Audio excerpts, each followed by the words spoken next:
कि कौन सी हदीस सही है, कौन सी ज़ईफ और कौन सी हदीस झूठी घड़ी गई है।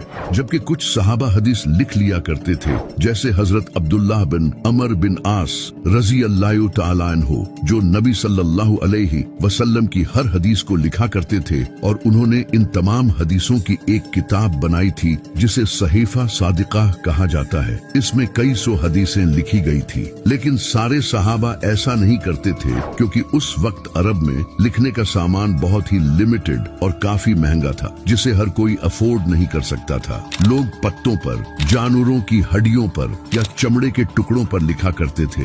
यहाँ तक कि कुरान भी इन्हीं चीजों पर लिखा जाता था। लेकिन हदीसें लिखना उस वक्त सबसे बेस्ट तरीका था, क्योंकि उस वक्त अरबिक राइटिंग अभी प्रॉपर डेवलप नहीं हुई थी। यानी उस वक्त अरबी में डॉट्स और वावल्स नहीं यूज किए जाते थे, जिसकी वजह से लफ्जों का मतलब चेंज करना बहुत मुश्किल था। इसके अलावा इन नोट्स को आगे ट्रांसमिट करना भी बहुत आसान था। जैसे कि सहाबा ये लिखी हुई हदीसें अपने बाद आने वाले मुसलमानों यानी ताबीन को दे दिया करते थे, जो बाद में कई स्कॉलर्स के लिए बहुत बेनिफिशियल साबित हुई। ये स्कॉलर्स हदीसों को इनके साथ दोबारा चेक कर लिया करते थे जो उन्होंने सुनी थी। नबी सल्लल्लाहु अलैहि वसल्लम इस बात का बहुत ख्याल रखते थे। आप अपने सिर्फ कुछ ट्रस्टेड सहाबा को ही हदीसें लिखने देते थे। इसकी वजह ये थी कि उस वक्त कुरान भी नाजिल हो रहा था और आपको डर था कि कहीं लोग कुरान और हदीस को आपस में मिला न दें। इसी वजह से नबी सल्लल्लाहु अलैहि वसल्लम अपने सहाबा को बार बार ये कहा करते थे कि जिसने मुझ पर झूठ बांधा